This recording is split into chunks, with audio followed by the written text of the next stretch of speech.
Good morning.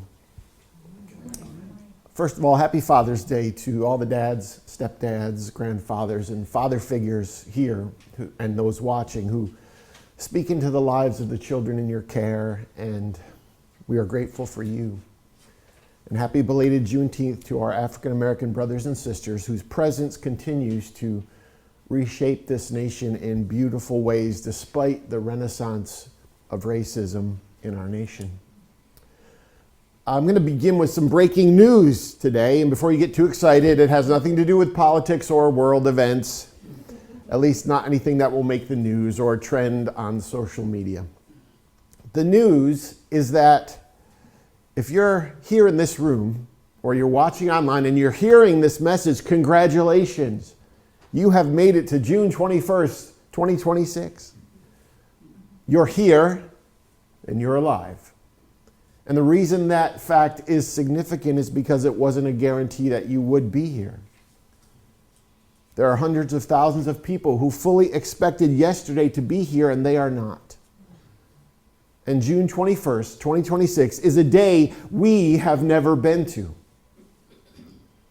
Not a single one of the 8 billion people or so on this planet have ever experienced this day. And that means none of us know exactly what's going on, exactly what's going to happen. And it also means that we, by virtue of being here now, are going to co-write the history of this day together. Our presence here is unprecedented and it is historic. So congratulations, you're here. More on this later. I need to confess something though, and this was a challenging week for me personally as I prepared for our time together, because a few days ago I lost my voice. It was frustrating, it made me irritable, and I've been worried about it coming back in time for this service. But just to be clear, because I can see my wife and daughter saying, dude, you're lying in a church trying to get struck by lightning. You didn't lose your voice. I didn't lose my voice physically. I didn't lose the ability to speak. I lost the feeling that I had anything left to say. At least anything that felt helpful or new or important. When your life's work involves putting words together and those words prove evasive, it can be downright terrifying. And as today got closer and closer and the words weren't coming, I grew more and more concerned and I started to consider my options. I could have just called in sick. I could have messaged Ken here at the fellowship and canceled and posted my regrets on social media and stayed home. Now that might have given me a temporary feeling of relief, but I knew for certain that I would miss being here with you. And I knew that I'd feel guilty and disappointed in myself for not following through, although that didn't make it any less tempting. But I also knew that I had another option. I could walk in here, sit down in front of you good people, and fully confess the fact that I had nothing to say. I could cop to the loss of my voice. I could show up and let you know I got nothing. You know, Jerry Seinfeld had that sitcom about nothing. Well, this is a message about nothing. But the moment I had that thought, I realized that that was what I had to say. That I don't know what to say because I'm probably not alone. I'm guessing most of you, like me, are finding the words difficult lately. The suffering is so expansive. The injustices are so sprawling. And the bad news is so unrelenting that it feels impossible to know what to say on most days. What to do. How to respond in a way that feels helpful or meaningful. It's difficult to process what we're thinking and feeling, let alone knowing what to do. I think most decent human beings right now are looking at the world here on June 21st, 2026, and we are at a loss for words. We are gradually feeling like we are losing our voices. Or maybe it isn't that we've lost our voices, but we're wondering if our voices are still carrying. We're wondering if our voices are making a difference. We're wondering if we're just wasting our breath and our time on things that are out of our control. Maybe the words and the efforts we have feel insufficient. I don't know about you, but I feel like walking around 24/7 saying to people, "I told you so." Don't you feel like that? But really, friends, all that is, it's the grief of feeling like our words failed to avoid what we tried so hard to avoid. I was having a conversation with an activist friend of mine, and she said, I'm burned out. She said, I'm still showing up every day, doing the work, still attending rallies, still protesting the inhumanity of this regime, still going to meetings and writing postcards. But she said it doesn't seem to be preventing horrible things from happening, and it's left her drained and disheartened. Honestly, all I wanted to say was, same, which I did at first. But I reminded her that there is no question that her presence is altering this story. That maybe she encouraged someone else who was tired to keep going. That maybe she made someone else feel less alone and pulled them from sinking beneath the fear and the worry. Maybe she slightly changed the trajectory of someone's thoughts who read something she posted on social media. I reminded her that the ripples will always flow from things done in love, even if I was not believing those things myself. And I also shared with her a question that I think can be helpful, and it's been helpful for me this week. Over the years doing the work I do, I am often in conversations with people who are experiencing a faith crisis, which is really an existential crisis. People who are deconstructing the religious systems of their past, trying to figure out what the faith of their childhoods they can still hold on to. You may have gone through that process. They often call it deconstruction. I call it demolition. But they're sifting all the former assumptions about what holds this all together. And there's far more that feels unknown or unresolved than they're comfortable with. And when people come to me in that place and they're worried about the faith that they're losing, I have them begin with a question. What do you still know to be true? Rather than fixating on what is in doubt or what is gone, focus on what you still know to be true about the goodness of people, about the beauty in nature, about the love you have for the people around you, about the kind of person you want to show up in the world as. I suggest that they lean into the things that they know and let those things become the working theology that they have, their practical philosophy. Simply to live those answers until the things that are cloudy become clear. And when it comes to these days, we feel as though we're losing our voices or losing hope in the efficacy of our words and our efforts, struggling to formulate a response, fighting a losing battle. We can simply ask what we still know to be true, and it's those things that we must continue to speak. I know that diversity makes us better, so my life needs to speak that. I know that the world is bigger than America. I need to speak that. I know that empathy is the antidote to all that afflicts us, and so I need to speak that. I know that white supremacy is a sickness, and I need to speak that. I know that homophobia and transphobia are disgusting wastes, and I need to speak that. Because at their most elementary, what our voices do is make our internal convictions tangible, visible. So in the absence of anything that feels profound or eloquent or revelatory, we can just use our voices to deliver the unvarnished truth of our hearts. What do you still know to be true? And how can you let the world know that? So when it comes to the persistent cancer of racism, we can speak words of love to our friends of color and remind them that their lives matter to us. We can speak with clarity to those around us who are still afflicted with white supremacy to let them know that they will not find us silent bystanders.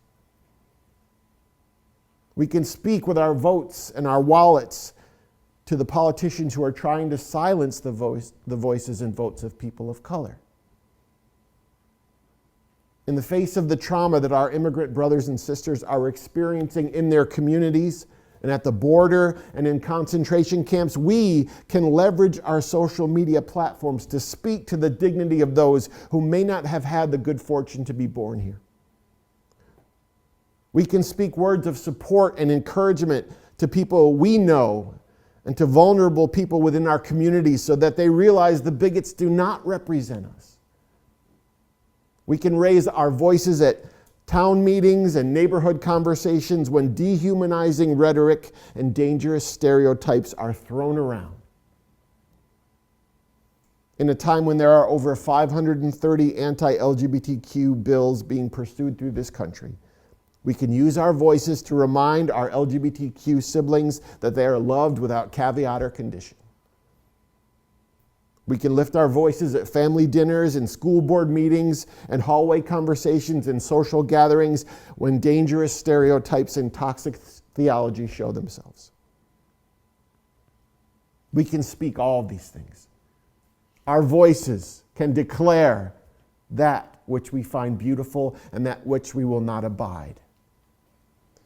When I was with you 2 weeks ago, you might not have been paying attention, so you might not remember that.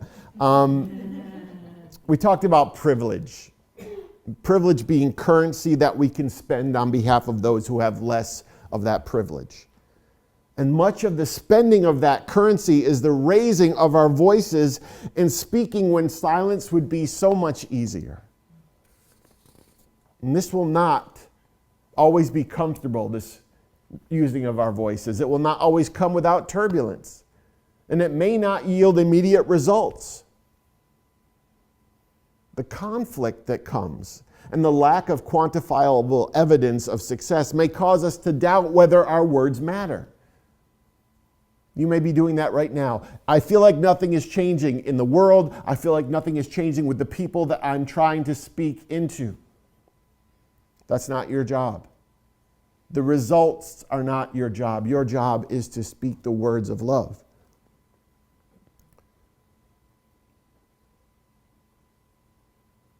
We need to remember that no words spoken in love are ever wasted. They always shift the balance. They always change the temperature of the room, and they are always worth whatever sacrifice we make to speak them. I mean, it's Father's Day, and as fathers and all parents, caregivers, there are times when we suspect that our words to our children are falling on deaf ears. That we sound like Charlie Brown parents in the heads of our children. But we speak the words anyway, hoping that some of them will sit and take root, right? Or when we're walking with a loved one through a battle with addiction or mental illness, we know that our words aren't magic, but we keep speaking love, hoping some of them make it through the haze and the hopelessness.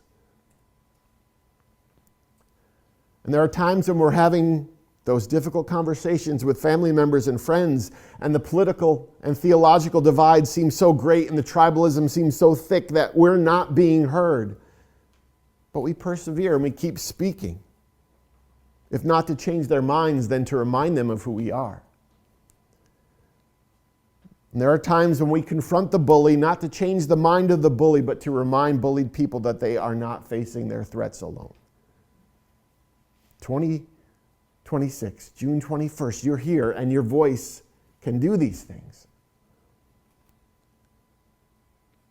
And this is pretty crazy to me, but last night, as I was still wrestling with this message and thinking about the lack of a voice that I was feeling, I got an email from a former student that I haven't seen in 12 years. She's now somewhere around 30, which boggles my mind. She said, "Hi, John. A lot of memories have been coming up for the last few days about when I graduated from high school, being in youth group and being in the band. volunteering for VBS and other places in the church. She said, your words have so much meaning.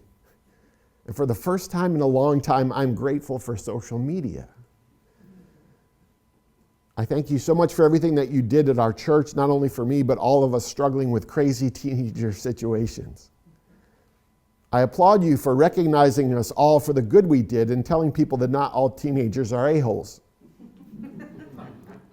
I also want you to know that you did such great things for me, and I'm sure so many others in the youth group. Thank you for everything.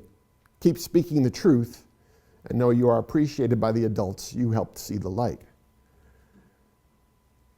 I wouldn't have believed her that she would have said this 12 years ago for a lot of reasons. I felt like nothing's getting through, no one is listening, I'm wasting my time. But friends, this is how life works. We don't get to see the results, but we speak words in love. You know, there's that cliche, people won't remember what you said to them, but they'll remember how you made them feel. I don't always agree with that. Often in beautiful and painful ways, we do remember the words people said with absolute clarity. But those feelings do get stored up even when we forget the words, because those words are not wasted. You and me, we take our voices for granted. We've lived with our voice in our head since the day we were born. It's been our constant companion. We rarely think about our voice. It's almost white noise to us.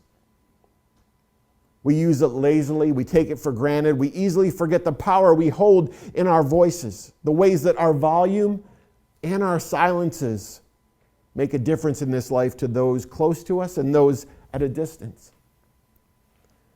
And friends, it's never been more important for people of faith, morality, and conscience to find and use their voices to declare what matters to us, to state what we will not abide, and to speak for those whose voices are being silenced. We just passed the Juneteenth holiday, and you may not even know what that is exactly. You may know that it's significant to the African American community, but not understand why. And just in case you don't,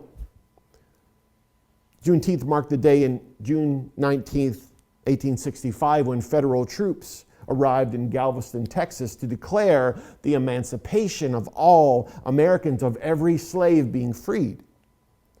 And it shouldn't even have been necessary. The Emancipation Proclamation had been issued 2.5 years earlier by President Lincoln. Freedom under the law had arrived, and yet because of the geographic fractures created by the war, many strongholds of institutionalized racism still existed. Texas was the final area of this nation to surrender to this particular bend of the arc of the moral universe toward justice. And someone had to forcefully bring the news that they'd refused to come to terms with. The war was over. Think about this. Enslaved black people had been free for nearly 3 years, but had this news withheld from them by a group of white Americans who did not want them to know that they were free and did not want them to be free. People for whom the recognized inherent worth of all human beings was not a destination they wanted us to collectively reach. And so they fought to prevent progress and suspend national renovation. Today, we might look at many areas of the state of Texas and wonder if any time has actually passed. If the news of freedom ever reached some people there at all. 163 years after the Emancipation Proclamation, there are still people there and in Florida and Iowa and Tennessee and all over this country who are trying to rewind the clock of national progress to a place where black people's emancipation is not a reality, where the rights to live freely and determine their destination and their voices remain a long way off. And this is where our voices matter. Because just like those federal troops who stepped into the stronghold of racism to speak the reality of equality's arrival to the holdouts still preserving bigotry, we need to keep speaking what we know to be true. 159 years after the events of Juneteenth, we all need to continue marching into the fortified strongholds of racism and to the last holdouts against injustice in our homes and neighborhoods and schools and churches, and then to the polls and declare that all people are not yet free and all people deserve to be free. This is what we get to use our voices for. Until this happens, the cancer of racism will still remain. And slavery will not only be in our shameful past, but our grievous present and our uncertain future. Last week I was in New York City, and I had the good fortune of seeing the musical Ragtime. It takes place in the early 1900s in America, and it tells the overlapping stories of a wealthy white family, a poor black family, and an immigrant family, showing the tensions and the beauty of a nation being formed in the crucible of such disparate communities trying to coexist and find their place. And the centerpiece of the musical is a song called Make Them Hear You, which is going to be sung by our choir in a few moments.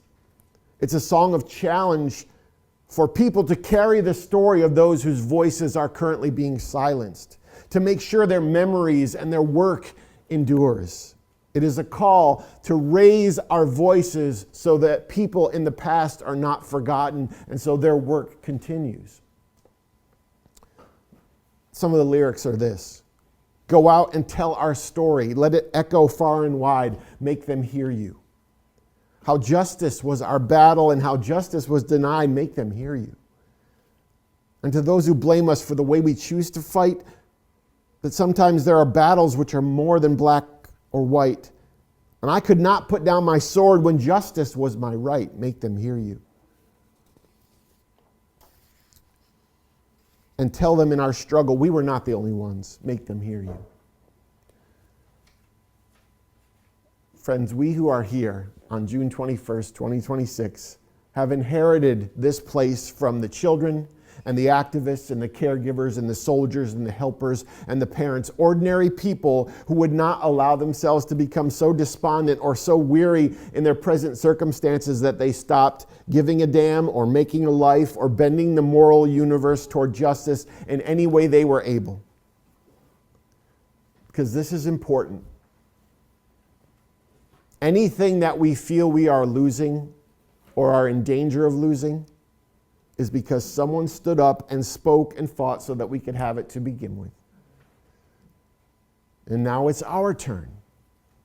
This is our moment to spend our fragile and fleeting sliver of space and time here. And for the sake of our predecessors in humanity and for our descendants who will be here after we're gone, we can't blow this. We can't allow our troubles to overcome us. We can't be overwhelmed by the pain in our path to the point that we are no longer willing to feel it or respond to it. And we can't wilt in the face of hateful, fearful people who would make the world less diverse and less equitable. And perhaps most importantly, we can't become apathetic or stay silent or sidestep the turbulence of engaging the ugliness outside of our doors or on social media or at our Thanksgiving dinners, because the multitudes whose feet traversed this place previously, they refused to. They found their voices, they used their voices, and that's why we are here now. The truth is, we never lose our voices. Even if we're hated or threatened or imprisoned for raising our voices, we can never have those voices taken away while we are still here. We don't lose our voices. We sometimes feel too disheartened to use them, or we get too tired to speak, or we feel so discouraged that we choose to remain silent. But as long as we have breath, we will have our voices. And the beauty of us being here alive on June 21st, 2026, is that we can speak words of love to change the day. Maya Angelou says, you should be angry. You must not be bitter. Bitterness is like a cancer. It eats up the host. It doesn't do anything to the object of its displeasure. So use that anger. You write it, you paint it, you dance it, you march it, you vote it, you do everything about it, you talk it. You never stop talking. Friends, there are people here who believe their pigmentation or their birthplace make them superior. Make them hear you. There are powerful people who believe accountability will never come. Make them hear you. There are transgender people who need to know they're loved and worth protecting. Make them hear you. There are people with dark skin and different accents who feel unwelcome in this country. Make them hear you. There are strangers who feel like the world has forgotten them. Make them hear you. There are vulnerable, tired, hurting people who need to know that good human beings still inhabit this place. Make them hear you. And there are people in your life who need to know that you are in their corner. Make them hear you. Thank you, friends.